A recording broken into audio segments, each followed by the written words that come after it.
next week, the 14th, is a trans rights rally at Keele Square in Sunderland. So it's 104.5 FM coming at you live and local from the heart of the borough. If you don't know where that is, you're probably not there. And we won't be there next Saturday. We'll be in Sunderland. How are you doing, Heidi? I'm very good, thanks.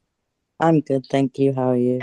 I'm very well, thank you. All the better for seeing your smiling faces. Are you looking forward? Are you looking forward to it? We are, yeah, we're getting quite busy with getting the last few bits and pieces together. But we have had lots of people kind of helping us out, so it's been really good. It's been a really good experience. We've got a couple of other people we can tell you about who are going to be there. Absolutely. Right. So let's have a run Exciting. through. Are these performers on the day? Yeah, so these are actually speakers we're going to have. So Jasper, do you want to kind of introduce Mel?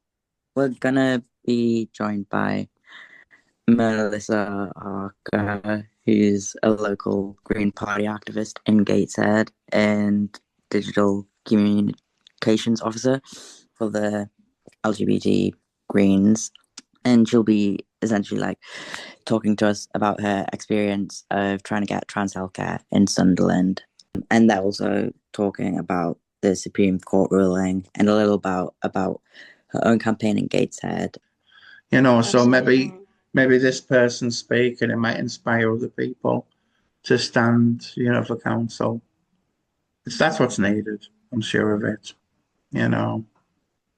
Yeah, and certainly as well, I think sometimes we end up with lots of people in politics who are maybe there for the power. The more like everyday people that get involved in this, the more people that say, well, I just want to make a difference to the community, so why not run to be a councillor, the better.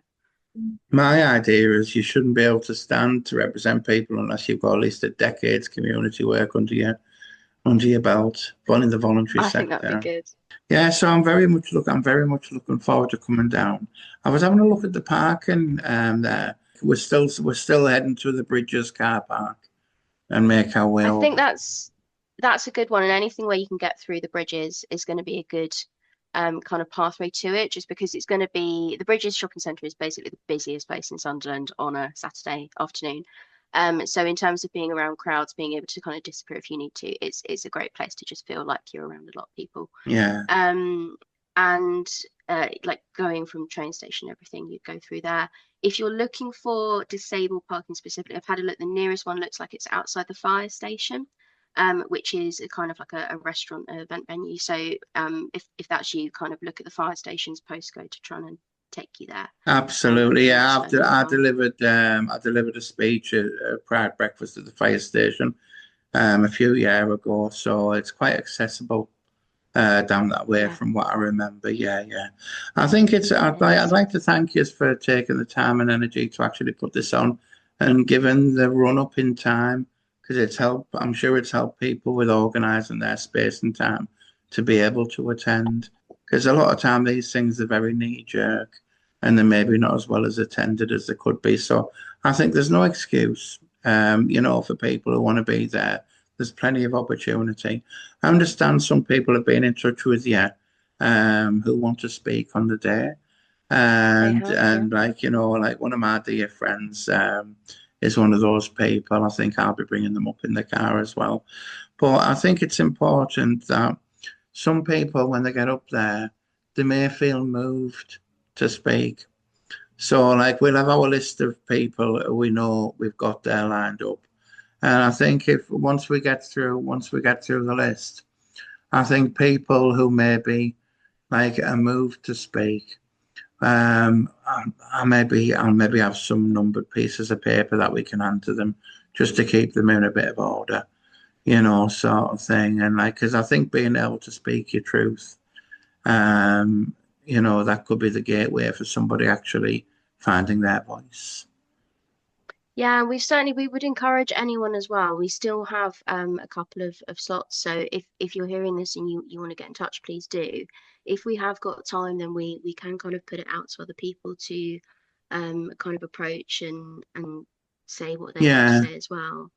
I know in Middlesbrough, like we opened it up, and there were some people who maybe have never spoken in public before, and like I think like this is a lot of people who may be part of like different neurodiverse conditions who would not put themselves forward. But in the moment, they felt strong enough and brave enough to tell their truth. And for me, some of them voices were the most powerful of the day. And then people walked away feeling empowered. I think if we can achieve some of that type of some of them feels, that'd be great as well. I mean, we've got 2 hours, haven't we? We've got Absolutely. plenty of And time. if anyone is kind of worried about they want to say what they need to say, but they're worried about the act of actually standing up and speaking in front of people, please don't let that put you off. If you want to kind of write a statement and then have the possibility of someone else reading it out for you, like Absolutely. that's all okay. Whatever makes it accessible, that's what we'll do.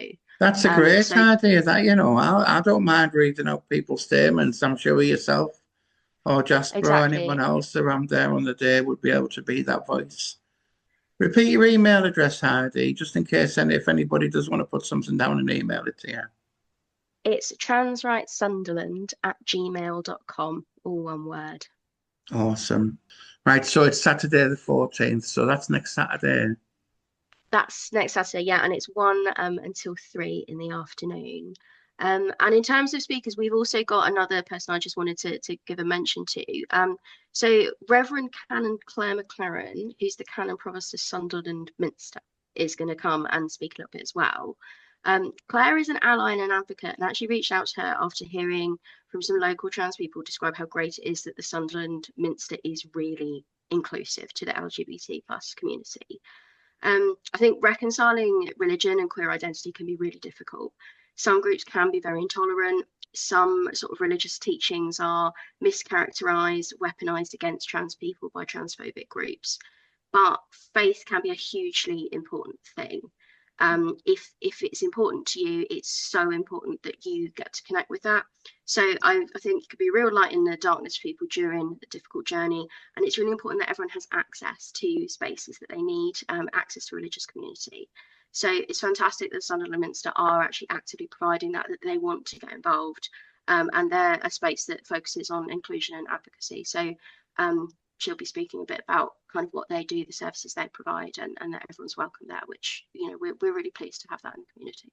I'm a person of faith. I'm not a big fan of religion, but I'm a person of faith, and I think faith is a very personal thing, and like when you look around the world, there's that many different representations types, as there are people.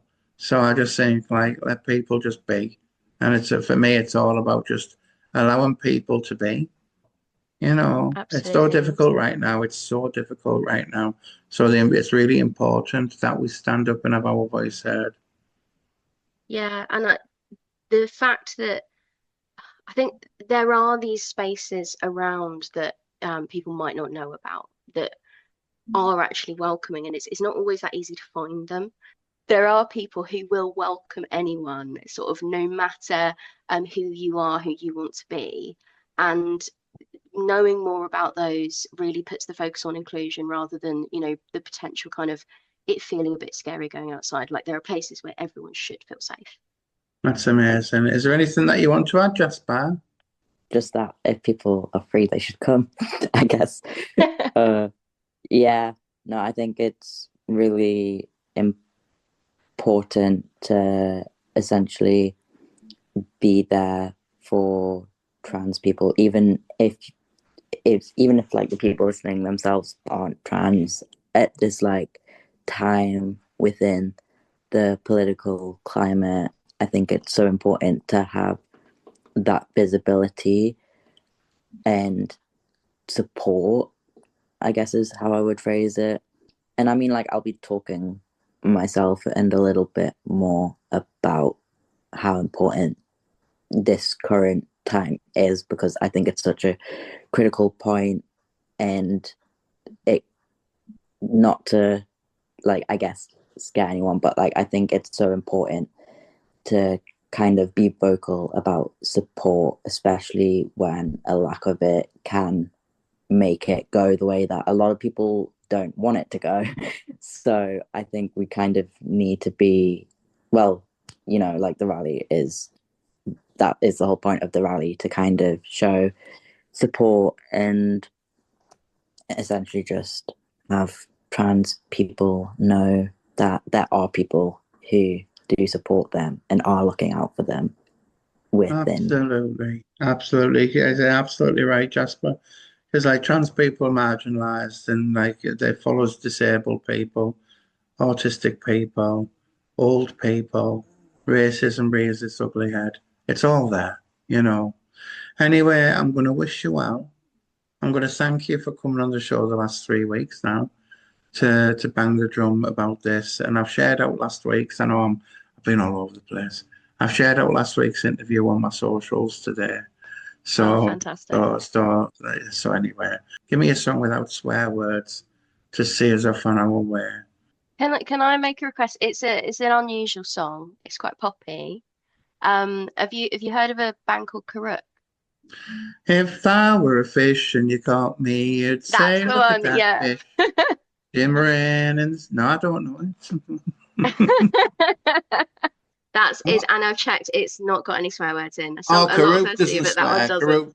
Karuk's cool as. If Karuk was in Stockton, there'd be Mark Wire. It's a great song.